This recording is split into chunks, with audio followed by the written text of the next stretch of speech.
2025-ci ilin sentyabr ayında istehlak qiymətləri indeksi 2024-cü ilin sentyabr ayına nisbətən 105,7% təşkil edib.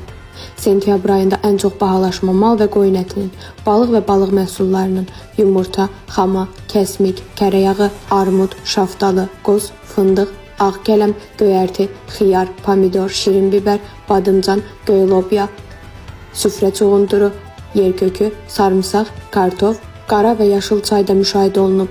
Bu barədə iqtisadçı Xalid Kərimli Azpolitikaya açıqlamasında bildirib ki, son bir ildə ərzaq qiymətlərinin qeyri-ərzaq malları və ödənişli xidmətlərlə müqayisədə daha çox artmasının əsas səbəbi ölkə daxili amillərlə bağlıdır.